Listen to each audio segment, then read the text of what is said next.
Bonjour. Aujourd'hui, j'aimerais vous parler d'habitudes de vie et de prévention cardiovasculaire et du rôle des statines, les médicaments qui abaissent le cholestérol. Les statines sont des médicaments très très efficaces pour abaisser le cholestérol. Leur nom, c'est Lipitor, Crestor, Mevacor, Pravacol, Zocor, etc. Est-ce qu'on doit prendre ces médicaments-là en prévention? C'est la question qu'on se fait poser comme médecin tous les jours. Il y a eu aussi beaucoup de discussions dans les médias à ce sujet-là récemment. D'abord, il faut distinguer deux situations. La prévention primaire et la prévention secondaire. Commençons par la prévention secondaire parce que c'est plus simple.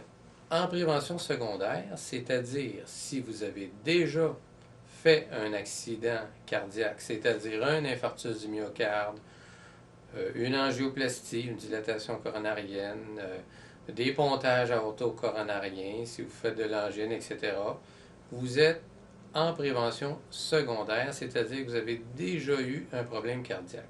Dans ces cas-là, la plupart des experts pensent que c'est très utile de prendre une statine et moi, je recommande à mes patients de prendre une statine dans ces cas-là.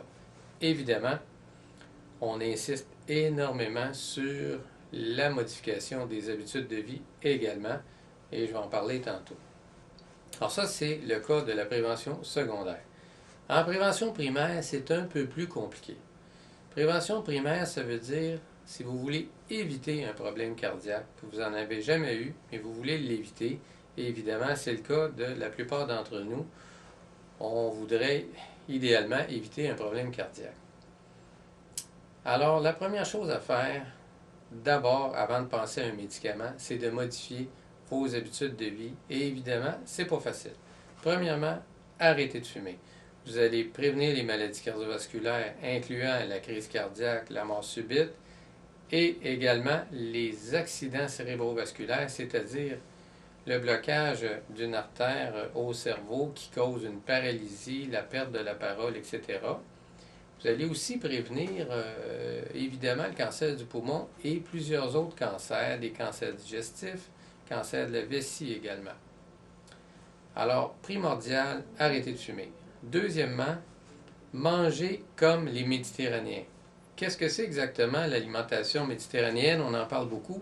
C'est pas très compliqué, puis on pourrait y revenir plus en détail dans un autre blog, mais en gros, c'est de manger beaucoup de fruits et légumes, minimum 5 portions de fruits et légumes par jour, idéalement 5 à 10, des produits céréaliers à grains entiers, des bons gras, c'est-à-dire l'huile d'olive et l'huile de canola, manger des protéines sous forme autre que de la viande rouge, par exemple les noix, les légumineuses, les viandes blanches et le poisson. Le poisson, on dirait 3 à 4 fois par semaine. Si vous mangez comme ça, vous diminuez beaucoup votre risque de maladie cardiovasculaire. Il y a plusieurs études qui ont démontré ça et également vous diminuez le risque de plusieurs cancers. Finalement, faire de l'exercice régulièrement. C'est quoi exactement ça? C'est l'équivalent de 30 minutes de marche par jour. Vous pouvez aussi fractionner votre période d'exercice. Ça n'a pas besoin d'être 30 minutes continues. Ça peut être 10 minutes 3 fois par jour, tous les jours, ou ça peut être du jogging 2 fois 10 minutes, 3 à 4 fois par semaine.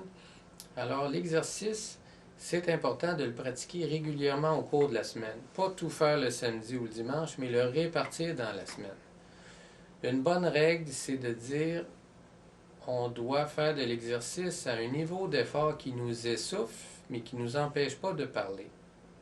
On pourra, dans un autre blog, parler de tous les types d'exercices et en particulier des exercices de type intermittent qui sont de plus en plus à la mode. Alors, si on revient à la question des statines, si vous êtes en prévention primaire et que vous modifiez vos habitudes de vie, tabac, exercice, alimentation et évidemment, si vous maintenez un poids santé, puis si vous avez une surcharge de poids, si vous perdez du poids, vous diminuez énormément votre risque d'accident cérébrovasculaire et de maladie cardiaque. à ce moment-là, le rôle de la statine est beaucoup moins important. Je vous dirais que dans la majorité des cas, vous pouvez éviter la statine, c'est-à-dire le médicament contre le cholestérol, si vous modifiez vos habitudes de vie. Beaucoup de gens me disent « Oui, mais c'est difficile ». C'est vrai, c'est plus facile de prendre une pilule, sauf que vous avez une bien meilleure protection en changeant vos habitudes de vie. Si vous prenez une statine, un des problèmes que je vois souvent, c'est que les gens disent « Mon cholestérol est parfait maintenant, mon docteur m'a dit « Cholestérol est beau », alors que j'ai pas vraiment fait attention à ce que je mange. Alors, c'est un effet négatif des statines que je vois presque tous les jours. Les gens disent, depuis que je prends ça, je peux manger n'importe quoi. Ça, c'est une erreur majeure. C'est sûr que si vous prenez votre statine, vous devez modifier vos habitudes de vie, sinon la protection, elle est négligeable. Pour vous donner une idée, si vous mangez raisonnablement bien, et que vous prenez une statine, les études montrent en prévention primaire que vous avez environ une protection de 1% en chiffre absolu. C'est-à-dire que vous avez une chance sur 100 d'en bénéficier. C'est-à-dire, une autre façon de le dire, il faut traiter 100 personnes pour sauver un accident cardiaque. Donc, le bénéfice est quand même assez modeste, même dans les cas qui sont relativement bien contrôlés là, sur le plan de l'alimentation. Alors, ce qu'il faut retenir, d'abord et avant tout, modifier les habitudes de vie et dans certains cas, on pourra ajouter la médication si c'est jugé utile par le médecin qui a évalué le cas là, de façon détaillée. Mais en général, en prévention primaire, encore une fois, habitude de vie d'abord, la pilule, on essaie de s'en passer.